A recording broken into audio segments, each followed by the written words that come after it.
This is a market update for Chicago, Illinois, March 2014, presented by Chicago City Estates. Many news sources are reporting a soft real estate market. They tell us sales are down.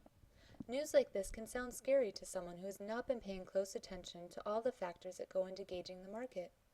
We are coming out of a brutal winter. It is well known that real estate sales are seasonal, with the winter months always being slower than the spring and summer. This winter in particular closed many schools and businesses in Chicago for multiple days. It was too cold to go outside, so home showings were also canceled. That definitely played a part in the slowing of sales.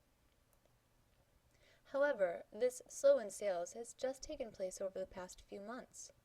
If we look at this map, we can see that year-over-year sales have actually been up across most of the country, including our location in the Midwest.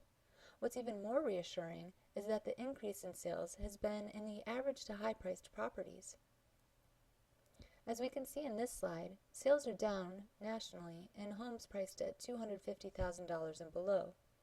These typically include distressed properties, like short sales and bank-owned homes, as well as smaller homes that investors like to buy and hold as rentals. Sales are up for the higher-priced homes, from $250,000 to over $1 million. This chart shows the year-over-year change specifically for non-distressed homes. As we can see, these sales are up across the nation. We will look at how these numbers compare to the Chicago market in the accompanying blog post. So if sales are actually up, where are home prices heading? As of creating this, mortgage rates were averaging 4.53%.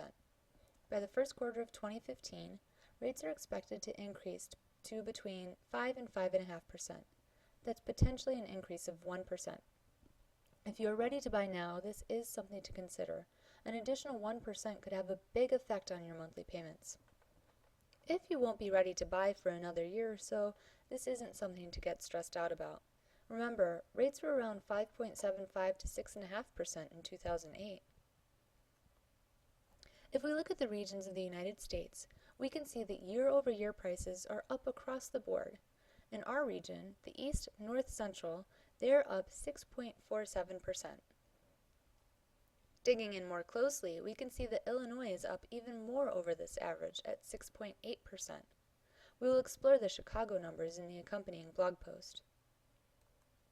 Seeing these price increases is exciting, but it begs the question, how much of this is sustainable?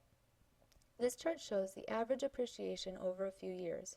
Before the bubble, from which we are recovering, the average annual appreciation of homes was pretty steady at 3.6%.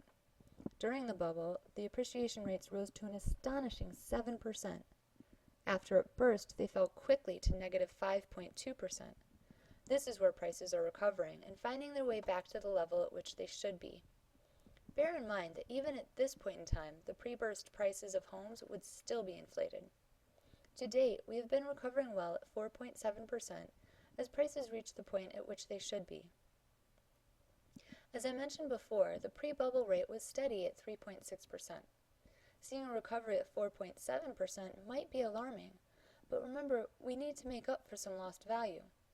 Imagine snapping a rubber band. As it returns to its normal state, it vibrates a bit back and forth before reaching its old level of normalcy. If we compare these rates to the rubber band, it seems natural that we would see a huge dip right after the burst, followed by an accelerated increase. As we approach normalcy, the increase will slow, and the rate of increase is expected to level out around 3.7% over the next few years.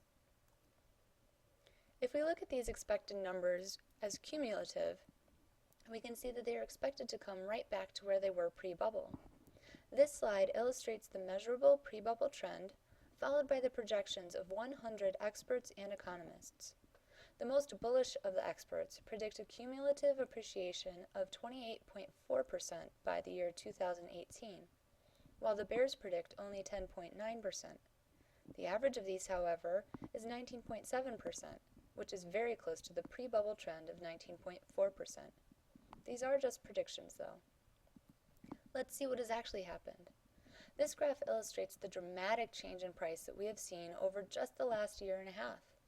Even with a small dip during November and December, 2013 prices were still up nearly 6 percentage points over the same time in 2012. Inventory has been rising too. As we can see in this chart, inventory levels for January 2014 were 7.3% higher than they were in January 2013. The problem we are still facing is that a healthy market has inventory levels of 5 to 6 months. We are currently below that line. If you have been thinking of selling, this is actually good news for you.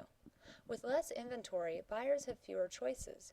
If your home shows well and is priced well, this environment is great for getting multiple offers on your home, which will result you in selling your home for the highest value you can get. Check out our accompanying blog post for more information about how sales, inventory, and prices are affecting the Chicago market.